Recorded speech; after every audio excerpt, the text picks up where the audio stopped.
আসসালামু আলাইকুম। সবাইকে স্বাগত জানাচ্ছি। আজকে খুব মজার একটি রেসিপি আপনাদের সামনে নিয়ে আসলাম। সেটা হচ্ছে আপেল চাট।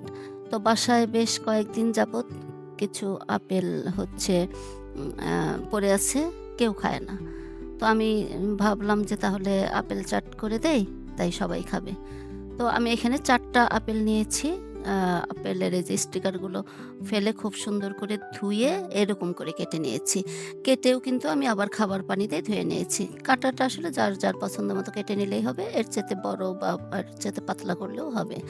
তো আমি কেটে আবার খাবার পানি দিয়ে পরিষ্কার করে ধুয়ে পানি ঝরিয়ে একটা বাটিতে তুলে নিয়েছি। এখানে দিয়ে দিলাম ২ টা কাঁচামরিচ কুচি। আর দিয়ে দিচ্ছি ১ টেবিল চামচ চিনি। তো আপেল যেহেতু ৪ টা সেই পরিমাণ দিচ্ছি। এখন দিয়ে দিলাম এটা পিঙ্ক সল্ট। বিট লবণ থাকলে ভালো হতো। দেখলাম বিট লবণ শেষ। তো পিঙ্ক সল্ট দিয়েছি। নরমাল লবণ দিলেও হবে।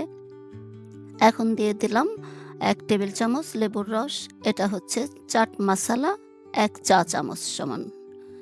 আর হচ্ছে এখন এটা কালো গোলমরিচের গুঁড়া।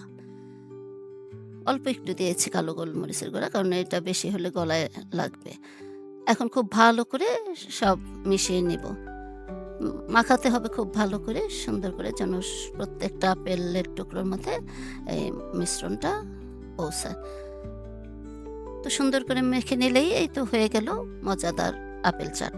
আপনাদের বাসায়ও যদি এরকম আপেল পড়ে থাকে তাহলে এভাবে মেখে দিবেন, দেখবেন একদম মাখতে দেরি, খেতে দেরি হবে না। মুহূর্তের মধ্যেই চেটেপুটে বাটি খালি। আল্লাহ হাফেজ। ওকে, বাই।